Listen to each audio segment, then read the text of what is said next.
베드로후서는 그렇습니다. 한번 쭉 돌아보면 하나님께서 그의 신기한 능력으로 생명과 경건에 속한 모든 것을 우리에게 주셨다 하는 그 말씀으로 이 베드로후서가 시작이 되었지요. 자, 그렇다면 믿는 자에게 있는 그 생명과 경건에 속한 모든 것, 첫째로는 한마디로 예수 그리스도입니다. 아무리 어떤 미사여구를 더한다 하더라도 예수 그리스도가 없이는 이 기독교 신앙은 다 무의미한 것이죠.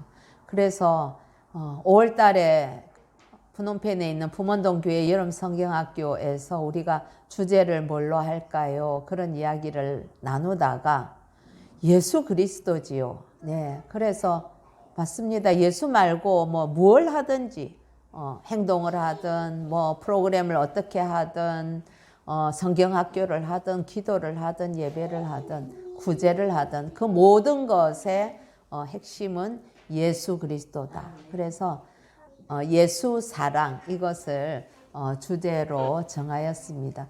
즉 그런 것이 이 베드로후서에서 말하는 생명과 경건에 속한 모든 것을 우리가 주셨다고 했는데 그게 바로 실체가 예수 그리스도라는 의미지요. 그리고 그 주님께서 주신 우리 안에 심어주신 새로운 본성과 말씀의 씨앗 이것을 우리에게 주셨다. 그렇게 우리가 이해해야겠지요. 여러분 죄와 허물로 죽었던 영혼에게 하나님의 말씀이 역사하면 거듭나게 되고 그래서 새로운 생명으로 탄생하게 됩니다. 참 저는 처음 교회 와서 이런 그 진리에 대해서 이야기하면 참 눈에 잡히지도 않고 내 이전에 알던 개념과는 전혀 다른 건데 어떻게 사람이 다시 거듭난단 말이냐. 말씀의 씨앗이 어떻게 내 안에서 작동을 하는 걸까. 참 그런 것들이 믿어지지 않았지만은 그러나 성령께서 제 안에서 일하시기 시작하니까 제가 그거를 고백하지 않을 수가 없더라고요. 아, 이래서 내가 새롭게 태어나고 내가 새로운 생명으로 거듭나게 되구나. 하나님으로부터 그야말로 하나님의 생명을 새롭게 부여받게 됐구나.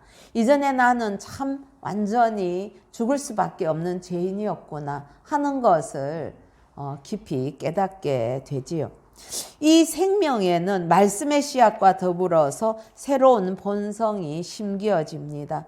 여러분 우리가 베드로 전서를 다시 한번 펴서 읽어봅시다. 명확하게 말씀을 우리에게 밝혀주고 계시죠. 베드로전서 1장 23절입니다. 시작. 너희가 거듭난 것은 썩어질 씨로 된 것이 아니요 썩지 아니할 씨로 된 것이니 살아있고 항상 있는 하나님의 말씀으로 되었느니라. 예, 그렇습니다. 하나님의 말씀으로 우리가 거듭난다고 합니다. 예.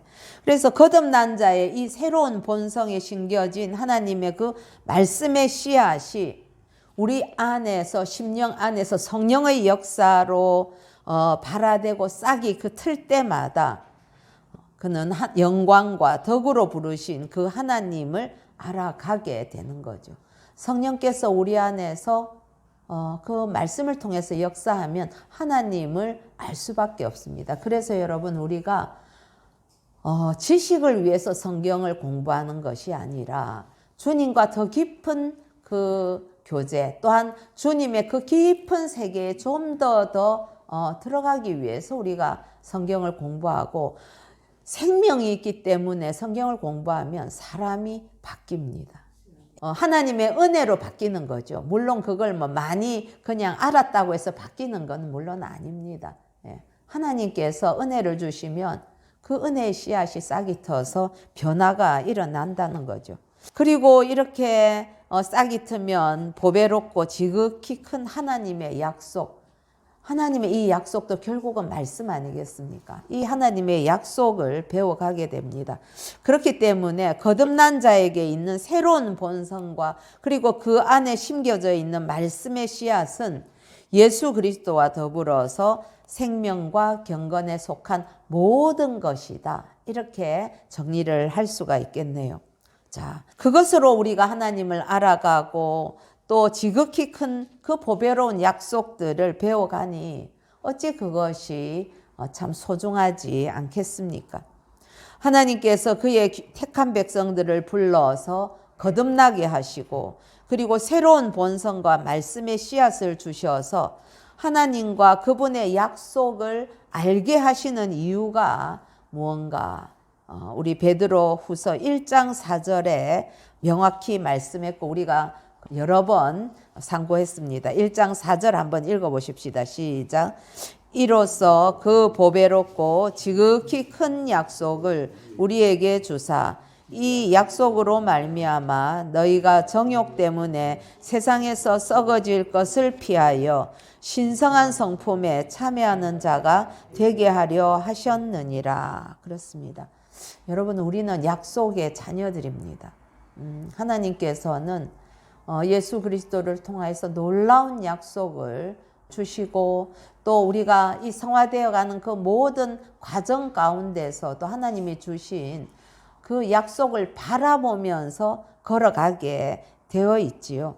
그래서 그것 때문에 우리가 세상의 것들을 때로 절제하고 피하면서 그렇게 신성한 하나님의 성품에 참여하게 되는데 그걸 위해서 우리를 택하시고 부르셨다는 것입니다.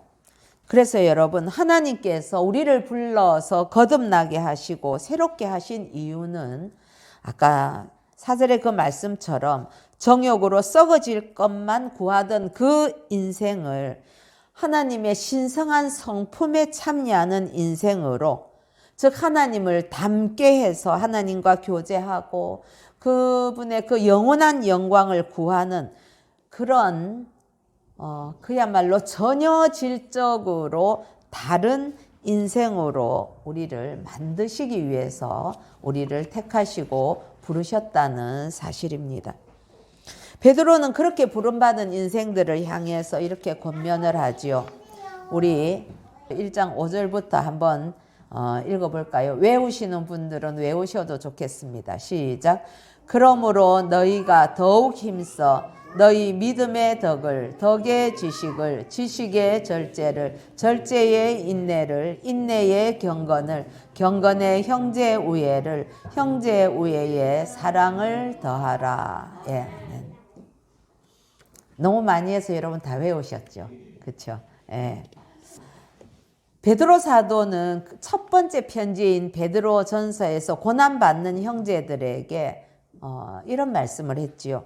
너희들은 지금 믿음의 결국인 곧 영혼의 구원을 받는 자리인 정말 주님이 보이지 않지만 그 주님을 믿고 말할 수 없는 영광스러운 즐거움으로 그렇게 기뻐하는 자리로 나가기 위해서 지금 너희들은 하나님의 보호하심을 받고 있다.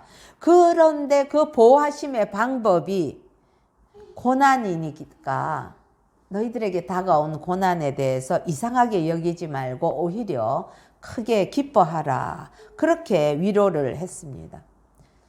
그러면 이 베드로 전서의 핵심의 말씀들과 후서의 이 중요한 핵심을 연결하면 어떻게 되느냐?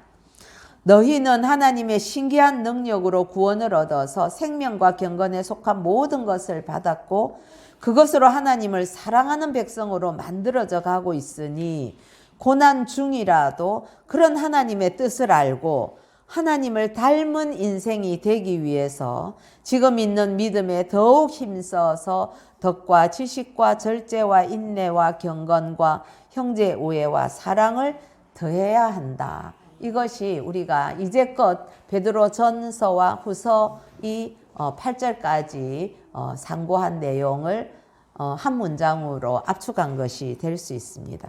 여러분, 이 흐름을 잘 우리가 간직하고 이해하면서 앞으로의 내용들도 받아들인다면 큰 은혜가 있을 수 있겠습니다. 사랑하는 지체 여러분, 지금 베드로는 자기 독자들에게 너희들은 예수 믿고 더 많은 세상의 복을 받기 위해서 힘쓰고 애쓰라 그렇게 말하지 않습니다. 예, 예수 믿고 더 하나님을 닮기 위해서 힘써야 된다. 그렇게 이야기하죠. 예. 어쩌면 이런 베드로의 권면, 이런 주문은 우리의 바람과는 좀 다른 것일 수도 있겠지요. 예.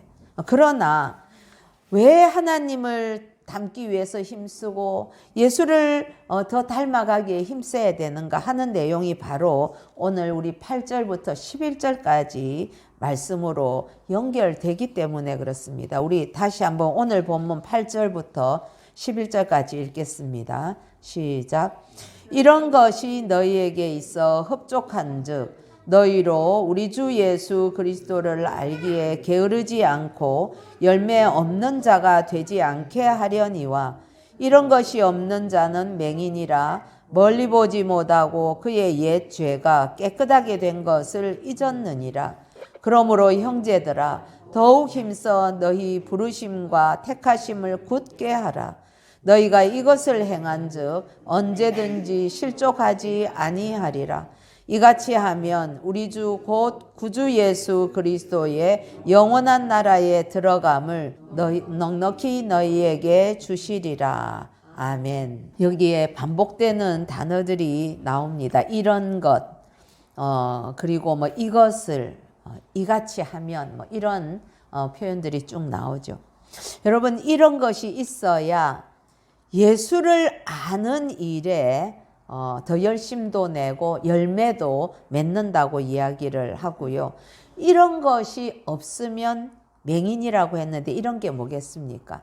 문맥으로 보면 5절부터 7절까지에 있는 하나님을 알고 그분을 닮아가기 위해서는 믿음의 덕을, 지식을, 절제를, 인내를, 경건을, 그리고 형제 우애와 사랑을 힘써서 공급하는 것, 그게 바로 이런 것의 내용이 되는 거죠.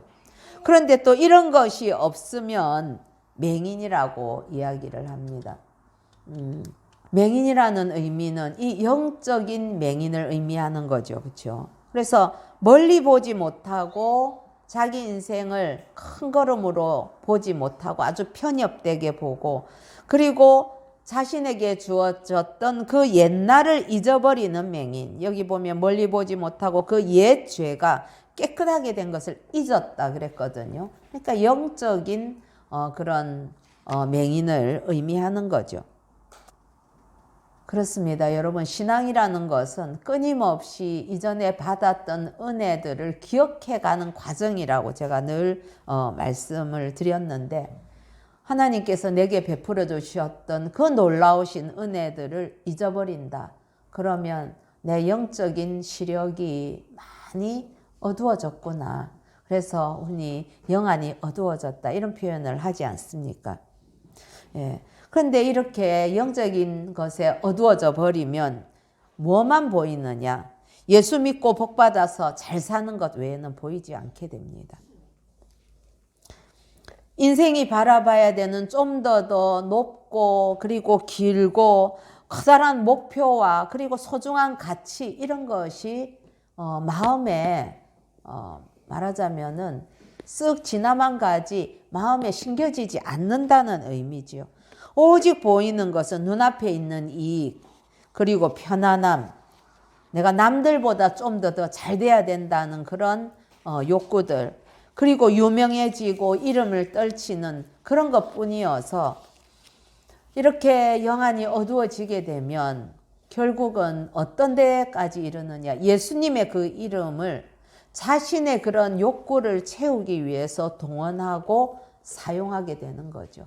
아니, 이거는 이용을 하는 것입니다.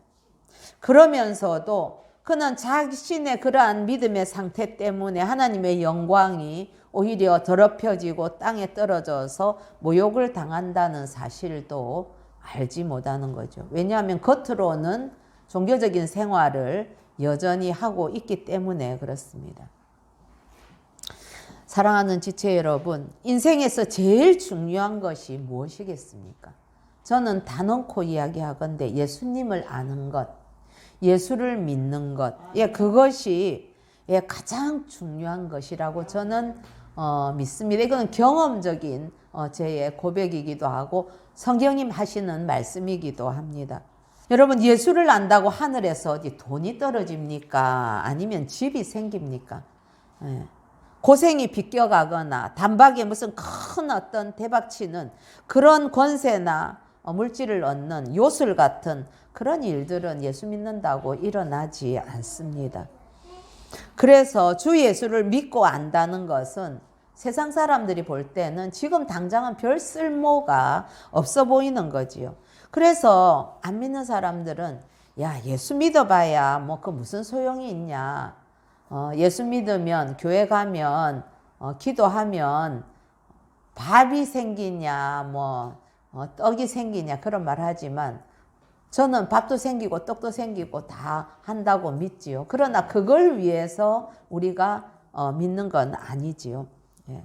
그래서 세상 사람들은 예수님을 모르기 때문에 아무 소용없다고 생각하면서 예수 믿고 살아가는 사람들에 대해서 그 신앙 생활에 대해서 아주 가볍게 여기거나 무시하는 경향들이 있습니다. 그러나 여러분, 인생이 여기서만 끝난다면 그렇게 살아도 되지요. 아니, 그렇게 사는 게 차라리 나을지 모릅니다. 그렇게 안 살면 억울하겠죠. 그러나 이 땅의 삶이 끝나면 영원한 나라와 영원한 삶이 준비되어 있습니다. 하나는 지옥이고 하나는 천국입니다. 중간지대는 없습니다. 지옥에서도 영원히 살아야 되고 천국에서도 영원히 삽니다. 천국에서 영원히 사는 것 너무 감사한 일이지만 여러분, 지옥도 끝이 없이 영원하다는 걸 생각하면 얼마나 두렵고 끔찍하겠습니까? 지옥은 영원한 고통과 저주와 심판과 형벌만 있는 나라이고 천국은 영원한 안식과 기쁨과 생명과 행복이 있는 나라입니다. 예. 그러면 누가 천국에 가고 누가 지옥에 갑니까? 우리 어릴 때 주일학교 가서 배웠던 찬송. 성경은 이야기하기를 천국은 돈으로도 못 가요. 하나님 나라. 힘으로도 못 가요. 하나님 나라. 거듭나야 간다고 얘기하죠. 천국은 돈으로도 힘으로도 가지 못하고 오직 예수 그리스도를 믿는 믿음으로 간다고 성경은 우리에게 분명히 말씀해 주고 약속해 주십니다. 예수로 말미암아서 가는 거지요. 그래서 예수를 믿는다는 것은 그냥 단지 머리로 동의하는 그런 지식적인 믿음 정도가 아닙니다. 그냥 예수가 그렇게 했대. 그래서 그 원리가 그 진리가 그렇다고 교리가 이야기한다고 하네. 그 정도에서 그쳐서는 안 된다는 거죠. 왜냐하면 영생은 하나님과 예수 그리스도를 아는 것입니다. 여러분, 여기에서 안다는 것은 단지 지적인 어떤 정보적인 면에서 아는 것에 그치는 것이 아닙니다. 경험적인 것, 전인격적으로 알게 되는 것. 그래서 이때는 아는 것과 믿는 것은 분리될 수 없는 거지요. 인생의 마지막 날에 하나님 앞에 섰을 때에 누가 하나님 앞에서 천국 입장이라는 그런 선언을 들을 수 있을까? 여러분, 천국 입장이라는 선언을 들을 수 있는 사람은 예수를 믿고 살았던 사람, 곧 예수를 전인격적으로 아는 사람들이, 그리고 그분을 주인으로 믿고 섬기던 사람이 천국 입장이 가능한 것, 당연한 것 아니겠습니까? 여러분, 그들이라고 무슨 공로가 있습니까? 저나 또 먼저 천국에 가신 분들이나 다 인간적으로 볼 때는 공로도 없고 자격도 없고 그렇습니다. 그러나 자신이 믿고 알았던 그 예수님의 대속의 죽으심, 그 보혈의 공로를 힘입어서 예수님 때문에 하나님 나라에 들어가서 영원한 생명과 안식의 주인공으로 그 삶을 누리게 되는 것입니다. 여러분, 분명하게 우리가 이 땅에서의 삶 이후의 삶이 예비되어 있다는 것을 잠시도 소홀히 생각해서는 안 되겠습니다. 그리고 여기에 들어가지 못하는 나머지 인생들은 안타깝게도 모두가 다 지옥에서 영원한 형벌 속에서 슬피 울며 이를 갈면서 살게 될 것이지요. 예수님이 나는 너를 모른다고 하시고 자신도 예수님을 실제로 잘 모르는데 어떻게 예수님이 다스리는 그 하나님 나라에 그 천국에 들어갈 수가 있겠습니까? 안 믿는 사람들이 들을 때는 너무 폭력적인 방법으로 표현하지 마라, 듣기 싫다 그렇게 하겠지만 여러분 그거를 받아들일 수 있든 받아들일 수 없든지 간에 이미 이 사실은 하나님께서 정해두시고 지금도 여전히 진행이 되고 있고 앞으로도 그렇게 진행이 될 것입니다. 사실은 그런 자리에 있었던 자가 바로 저와 여러분이죠. 우리도 똑같이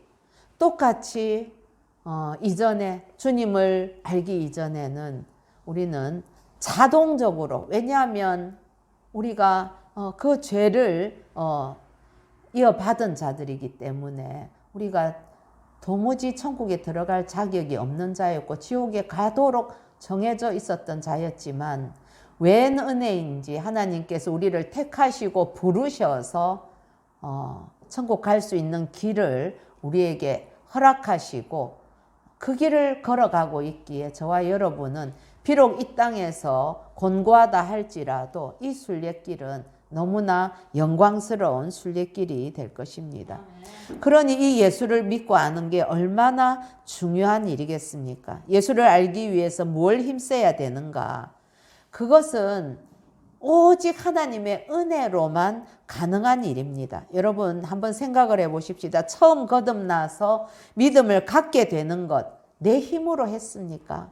아닙니다. 여러분 하나님이 은혜를 주시지 않으면 아무리 석박사 학위를 여러 개를 가지고 있다 하더라도 예수에 대해서 경험하거나 알지 못합니다. 하나님께서 먼저 우리에게 찾아오셔서 우리를 불러주시고 우리를 알아봐 주시고 그러셨기 때문에 가능한 일이죠. 거듭나서 믿음을 갖게 된 거죠. 그래서 믿음이 선물인 것입니다.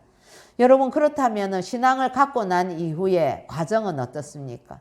이제 구원받고 난 이후에 성화의 과정이 우리에게 주어지는데 그게 믿음이 자라나는 과정이죠. 여러분 이것도 전적으로 하나님의 은혜입니다. 그러나 거듭난 자가 믿음으로 살게 되는 이 하나님의 은혜는 그냥 아무것도 안 하는데 억지로 하나님께서 막 밀어넣거나 그런 기계적이거나 마술적이거나 이런 방법이 아닙니다.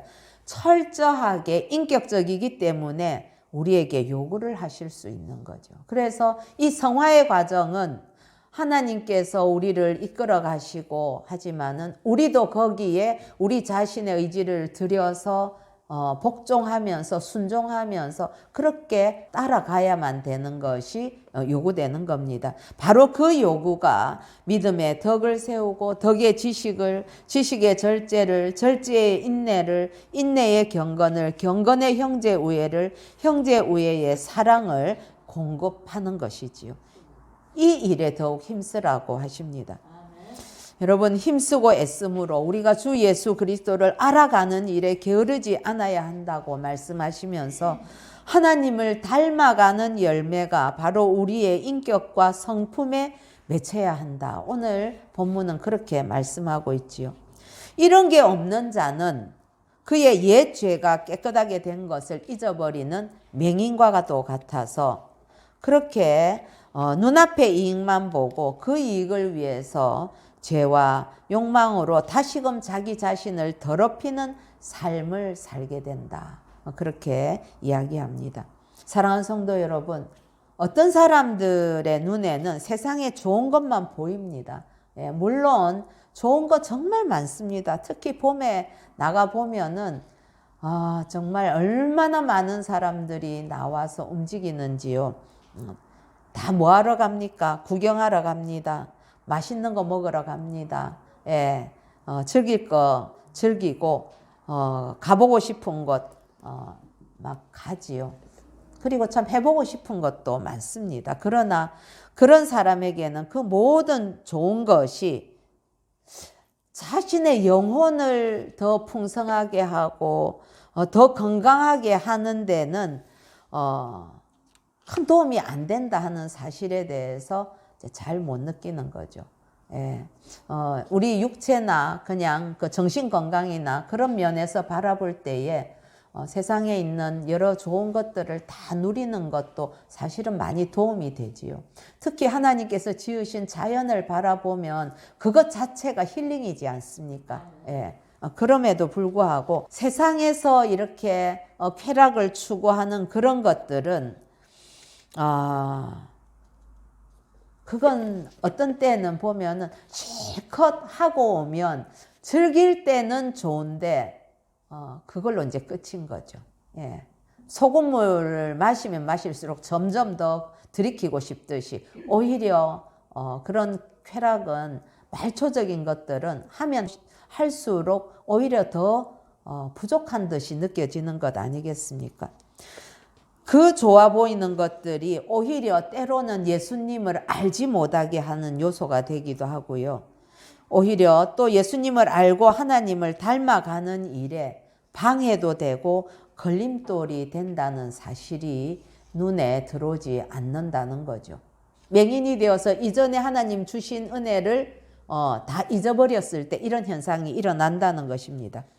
그런 사람은 지독한 근시안이기 때문에 세상에 좋은 모든 그런 것들이 언젠가는 다 불타고 그냥 풀어지고 그 마지막 때가 이르러서 다 그냥 거품처럼 없어져 버린다는 미래에 확실하게 있을 그 일에 대해서 자각하지 못하고 알지 못하기 때문에 그렇습니다. 그래서 베드로는 10절과 11절 한번 읽어보십시다. 시작. 그러므로 형제들아 더욱 힘써 너희 부르심과 택하심을 굳게 하라. 너희가 이것을 행한즉 언제든지 실족하지 아니하리라.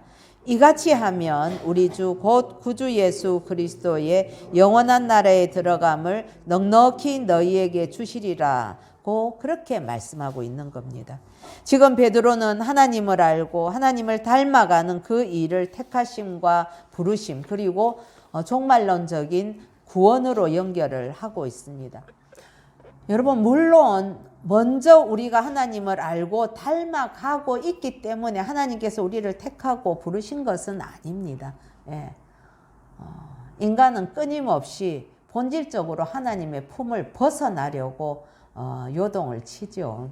예. 저는 그걸 어디에서 이렇게 참 비유적으로 느꼈는가 하면 애를 낳아서 키우니까 이 애가 조금만 이제 몸을 자유롭게 움직일 수만 있으면 어떻게 해서든지 엄마의 품을 막 도망을 가려고 하더라고요. 그 품에 꼭 안겨 있는 것 자체를 너무 깝깝해 하면서 막 이렇게 저렇게 해서 쏙 빠져나가는 모습을 보게 되고 걸어 다닐 때도 내가 손잡고 가면 막 끊임없이 손가락 풀어가면서 지 맘대로 가고 싶은 대로 가려고 하는 게 인간입니다.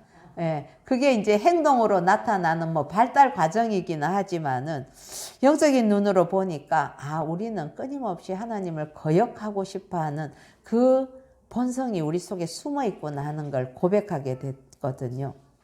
그래서 우리가 뭐 이렇게 하나님을 알고 닮아가는 자니까 그래 저 친구는 참 수고하네 열심히 하네 그래서 내가 택하고 이런 거 아니죠. 순서가 그런 순서가 아닙니다. 그러나 하나님께서 택하고 부르신 자라면 반드시 하나님을 믿음 가운데서 알아가야 되고 우리 주님을 닮아가야 한다는 사실입니다. 그래서 이 과정들 우리 8가지 그러한 믿음에 더해야 될 여러 가지 요소들 이런 것들은 우리가 성화의 과정 가운데에서 열매로서 드러나야 되는 그 부르심과 택하심에 합당한 사람에게는 반드시 일어날 수밖에 없는 현상이라는 것을 기억해야겠습니다. 사랑하는 지체 여러분, 누가 하나님의 택하심을 받은 자이며 누가 부르심을 받은 자입니까? 예수 믿고 의롭다 함을 받은 자가 또한 누구입니까? 그는 하나님께서 주신 보배로운 믿음에 힘써 덕을 더하고 지식과 절제와 인내와 경건과 형제 우애와 사랑을 더해서 하나님을 알고 닮아가는 자가 바로 택하심과 부르심을 받은 자이고, 그렇게 행할 때에 그것이 그 택하심과 부르심을 굳게 하는 것입니다.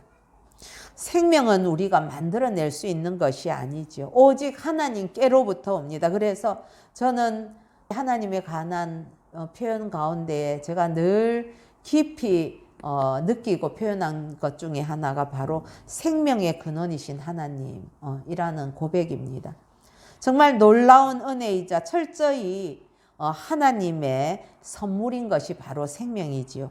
그러나 이 생명은 부품을 탁 갈아 끼우면 작동하는 그런 기계의 배터리와도 같은 무감각한 생명이 아닙니다. 생명이라는 것은 우리의 인격과 성품에서 하나님을 향한 사랑과 그리고 그분을 알고 닮아가는 그러한 방향으로 나타나고 그 변화가 있고 성장이 있는 것, 역동성이 있는 것, 그게 생명이지요.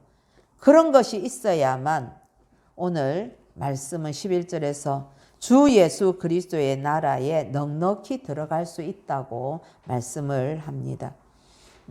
결코 이러한 것들이 행위를 많이 해야, 선한 행위를 많이 하고 헌금을 많이 하고 그런 식으로 행위 구원론을 말하는 것이 결코 아닙니다. 택함받고 부르심을 입었다고 말하고 예수를 믿는다고 하면서도 실제로 예수님은 원래 그런 분이야. 나는 인간이잖아. 난 괜찮아. 아무렇게 살아도. 그런 식으로 정말 예수 그리스도를 알고 닮아가는 일에는 아무런 관심이 없고 오직 눈앞에 있는 이익과 즐거움이나 욕망을 따라서 살아가는 그 사람의 믿음이 과연 참된 믿음이겠는가 하는 그런 도전을 하는 것입니다, 여러분. 믿음의 덕과 지식과 이런 모든 것들이 공급되지 않는 믿음, 그게 정말 진짜 믿음일까 생각해 보게 되는 거죠.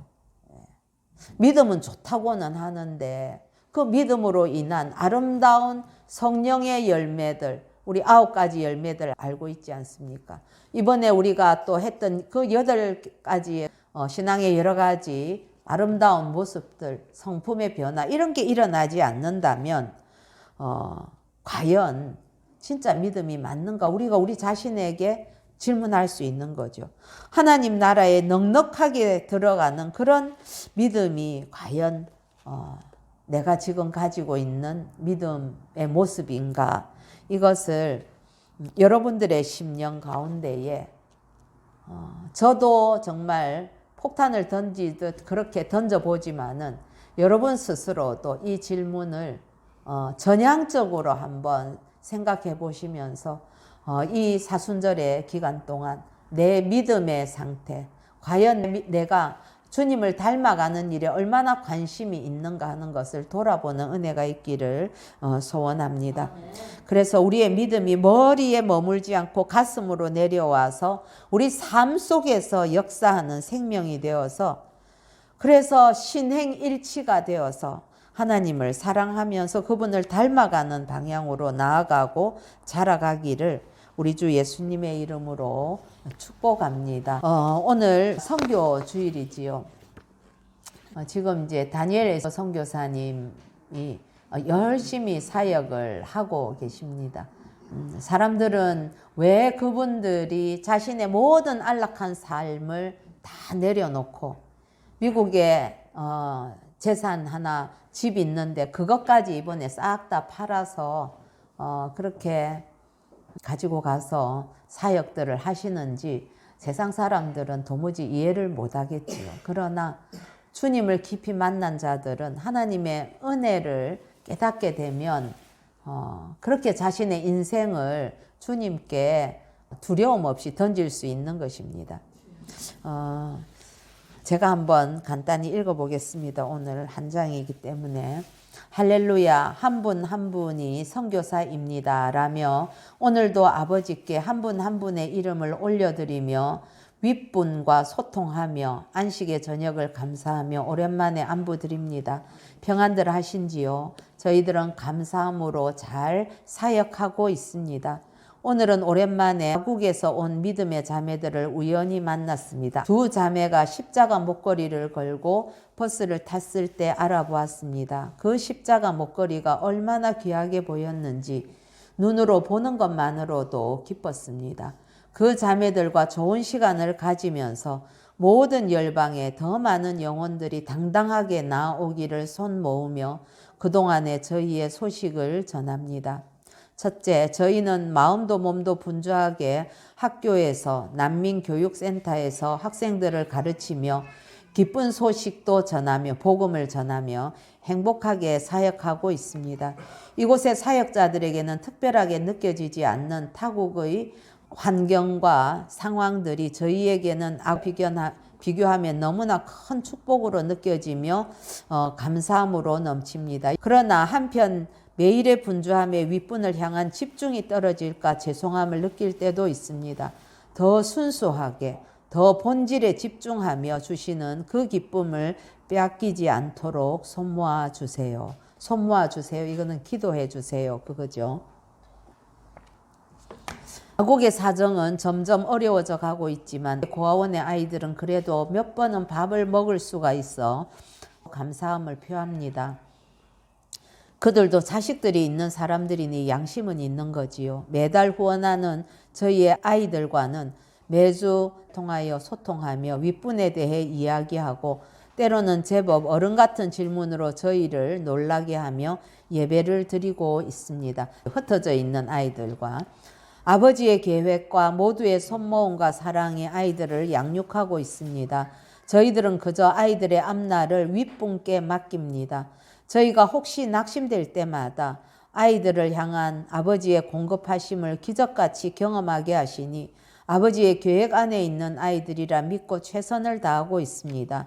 특별히 아직도 그 손 아래에 있는 아이들을 항상 보호하시고 악에 빠지지 않도록 보호하셔서 계속 손 모아주세요. 저희가 나가는 현지인 교회가 승인을 받은 회사지만 이제 회사 이게 교회를 의미하는 겁니다. 협박들이 있음에도 불구하고 모두가 굴하지 않고 복음 전파에 힘쓰고 있습니다. 현지인 사역자들의 좋은 소식을 전하려는 열정에 저희가 감동을 받으며 같이 나아가고 있습니다. 어떤 핍박 상황에도 부흥의 역사가 다시 일어나도록 손 모아주세요. 이 회사로 인도되어진 형제 자매들이 공동체를 경험하며 순수하게 믿음이 성장하게 도와주소서. 잘 성장되어 복음을 전하는 리더로 사용하소서. 좋은 소식을 듣는 영혼들을 속히 구원하시고 생명책에 그분들의 이름이 기록되기를 손모읍니다. 짧게나마 소식을 전합니다. 늘 진심으로 감사하며 영육간의 강건하시길 손모읍니다. 사랑하고 축복합니다. 그렇게 왔습니다. 이번 주간에 이제 저희 교회와 서울 교회와 열린문 복음 선교에서 매년 이 사역을 위해서 함께 다 모아서 이번 주 중에 송금을 하려고 합니다. 여러분들 우리가 참 여러 군데의 사역지들 이야기들을 늘 듣고 있는데 기도해 주십시오. 물질로 뭐 다 돕지 못해도 기도하시면 그게 힘이 됩니다.